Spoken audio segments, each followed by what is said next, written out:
National, on parle donc de la Fédération camerounaise de Nambudo. Eh bien, il faut prôner le genre tel que demandé par le patron des sports, le professeur Narcisse Mouele Kombi. Et donc, une femme a décidé de se présenter à la tête de cette fédération. Le professeur Justine Difo, qui est par ailleurs PCA de l'ART. Eh bien, avec notre réalisateur Jean-Nic Ella, nous sommes allés prendre quelques bribes de son projet. Je vous propose d'écouter cet entretien.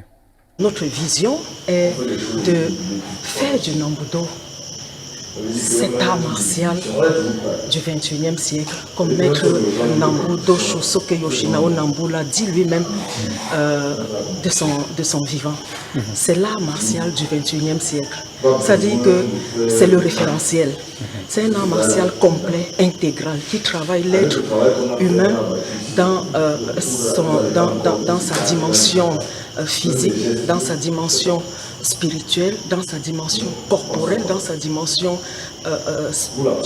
dans son âme, dans tout ce qu'il contient comme être sublimateur, comme créature de Dieu. Donc voilà, nous avons jeté notre dévolu sur les femmes qui sont très nombreuses au Nambudo et qui malheureusement ne s'affirment pas comme cela se devrait. Elles ne s'affirment pas, c'est un milieu d'hommes. Les hommes nous y ont précédés. Aujourd'hui, nous devons nous battre pour frayer notre chemin à la lune, dans le Saint des Saints, dans le lieu très saint. Et j'ai eu le courage et l'audace de mon engagement.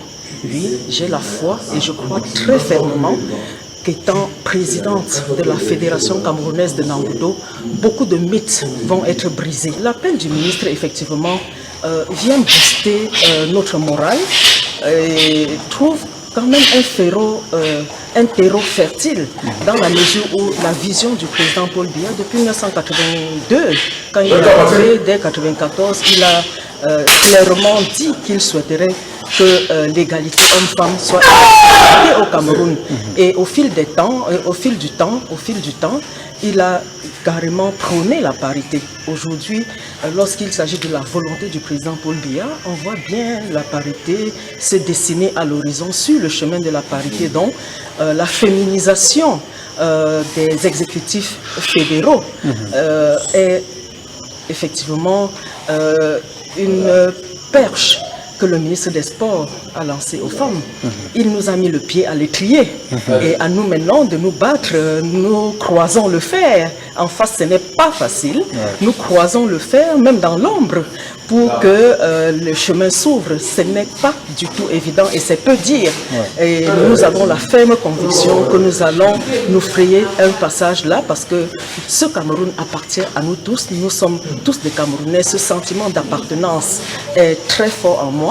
Et je pense que quel que soit le milieu, quel que soit le poste de décision, nous sommes capables d'y accéder par notre expérience, par notre expertise en matière de management. Vous savez, la présidence de la Fédération camerounaise de Nambudo, c'est un poste administratif. Il s'agit du management. Le président Paul Biya m'a fait confiance, pas parce que j'avais 8 ans de pratique continue dans le Nambudo, encore moins dans les télécoms, mais parce qu'il savait, il m'a observé, il a vu que j'étais une personne rigoureuse qui pouvait tenir à la tête de du conseil d'administration de l'agence de régulation des télécommunications. Parce que et nos résultats parlent d'eux-mêmes. C'est également, il faut le dire, nos PCA de ce côté. Nos résultats parlent d'eux-mêmes. Donc, tous les prétextes qui visent à dire oh, il faut être 8e, 9e, 20e dan ne sont que des faux fuyants pour éliminer notre candidature en amont. Mais je crois que ça ne marchera pas. Le premier projet, mon projet tient au rassemblement de tous les Nambudoka autour de cette énergie martiale, autour de cette chose vitale que le fondateur du Nambudo nous a léguée. Et ça se passera par les états généraux du Nambudo. Vous êtes Nambudoka, je suis Nambudoka, ces enfants sont des Nambudoka. Chacun a sa vision et a une certaine attente qu'il exprime de façon légitime du Nambudo. Qu'est-ce que ça m'apporte? Qu'est-ce que je peux apporter au Nambudo? Moi, j'ai du mal à dire voilà ce que je vais faire. Ce sont les Nambudoka qui nous diront dès le premier trimestre de notre mandat nous allons organiser les états généraux du Nambudo. Et tous les Nambudokas viendront des 10 régions du Cameroun, du triangle national. Tous les Nambudokas intéressés dans le monde entier viendront. Nous prendrons en charge les états généraux du Nambudo et c'est à partir de là que nous allons développer notre plan stratégique. Un plan stratégique adossé sur les résultats, un plan stratégique élaboré dans une démarche participative, dans une démarche inclusive, où le plus petit Nambudoka soit-il, aura son mot à dire. Qu'est-ce qu'il voit? Comment il voit ce Nambudo? Qu'est-ce qu'il veut qu'on fasse dans le domaine des compétitions internationales, dans le domaine de l'administration, de la gouvernance? Aujourd'hui, on est dans une telle opacité que le Nambudo n'a même pas de compte bancaire. On est dans une telle opacité qu'on n'a pas de manuel de procédure. Les procédures budgétaires, financières, administratives, c'est une gouvernance alambiquée.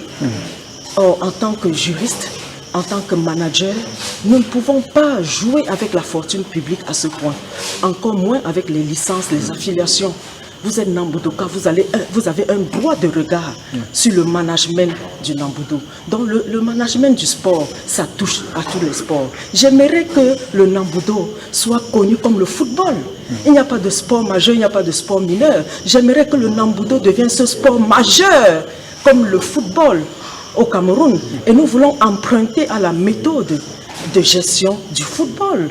Nous regardons Eto'o et nous voyons, il a pris un jet privé, un jet pour amener les joueurs au Qatar. On rêve de voir les Nambudoka émerger, être fiers de